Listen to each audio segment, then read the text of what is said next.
পণ্যের গুণগত ও টেকসই উৎপাদন প্রক্রিয়াকরণে বাংলাদেশ থেকে আরও বেশি সোর্সিং করতে আগ্রহী হয়ে উঠেছে আন্তর্জাতিক খুচরা ডেনিম বিক্রেতা প্রতিষ্ঠান ও ব্র্যান্ডগুলো।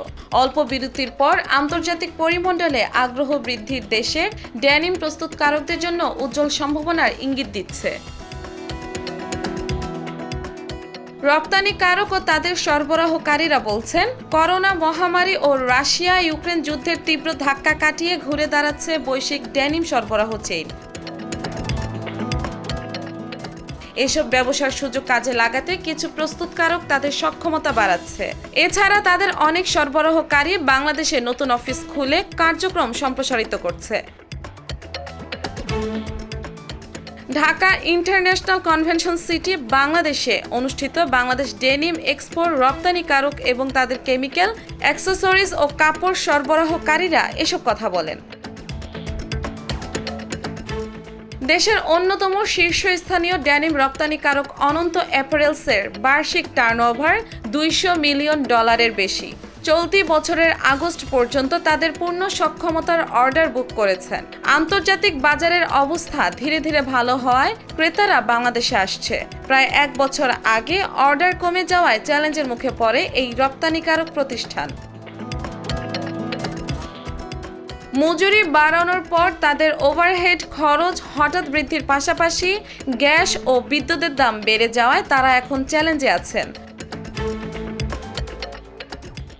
অনন্ত অ্যাপারেলস এখন দক্ষতা বাড়াতে এবং উৎপাদন খরচ কমাতে নতুন প্রযুক্তি ও অটোমেটেড যন্ত্রপাতিতে বিনিয়োগ করছে।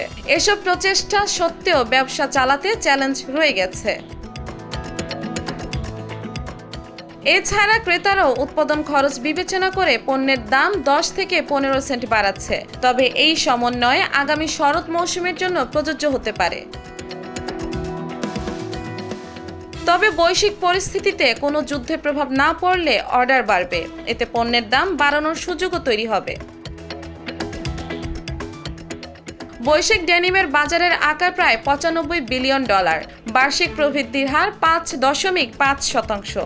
বাংলাদেশের বাজার হিস্সা বাড়ানোর সুযোগ আছে। শীর্ষস্থানীয় ডেনিম রপ্তানিকারক হিসেবে বাংলাদেশ 2030 সাল নাগাদ রপ্তানির পরিমাণ বর্তমানের $8 বিলিয়ন থেকে $10.5 বিলিয়ন উন্নীত করতে পারবে। দেশের 40টি ডেনিম কাপড়ের মিলস সহ ডেনিম শিল্পের ব্যাকওয়ার্ড লিকেজ 26,000 কোটি টাকারও বেশি বিনিয়োগ আছে।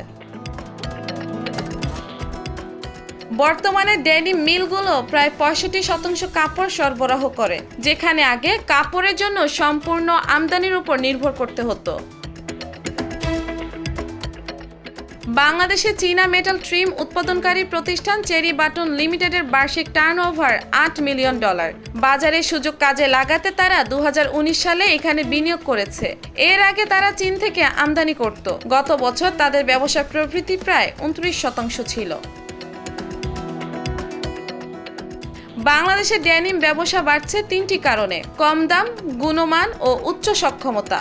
ডেনিম কাপড় ধোয়ার কাজে পানির ব্যবহার কমাতে স্থানীয় মিলাররা নতুন ওয়াশিং ও ডাইং প্রযুক্তি গ্রহণে আনছে। বৈশ্বিক ডেনিম সরবরাহে বাংলাদেশ এখন চূড়ায় স্পর্শ করেছে। অনেক গ্রাহক ইতিমধ্যে এ দেশ থেকে সোর্সিংয়ে সর্বোচ্চ স্তরে পৌঁছে গেছে। অন্যদিকে চীনা ফাস্ট ফ্যাশন খুচরা বিক্রেতা শিন অন্যান্য খুচরা বিক্রেতাদের জন্য চ্যালেঞ্জ হয়ে দাঁড়িয়েছে, কারণ শিন যুক্তরাষ্ট্রের বাজারে $4 থেকে $5 ডেনিম বিক্রি করতে পারে। তাদের সরবরাহ চেইন ঠিকমতো শনাক্ত করা যায় না। শিন কোন কারখানা থেকে পণ্য তৈরি করে তা কেউ জানেও না।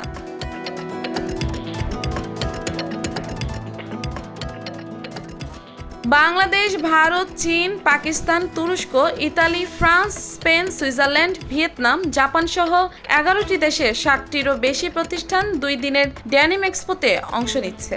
টেকসই কাপড় থেকে শুরু করে অত্যাধুনিক ডিজাইন সহ ডেনিম শিল্পের বৈচিত্র্যকে তুলে ধরতে প্রতিষ্ঠানগুলো তাদের সর্বশেষ উদ্ভাবন দেখাচ্ছে।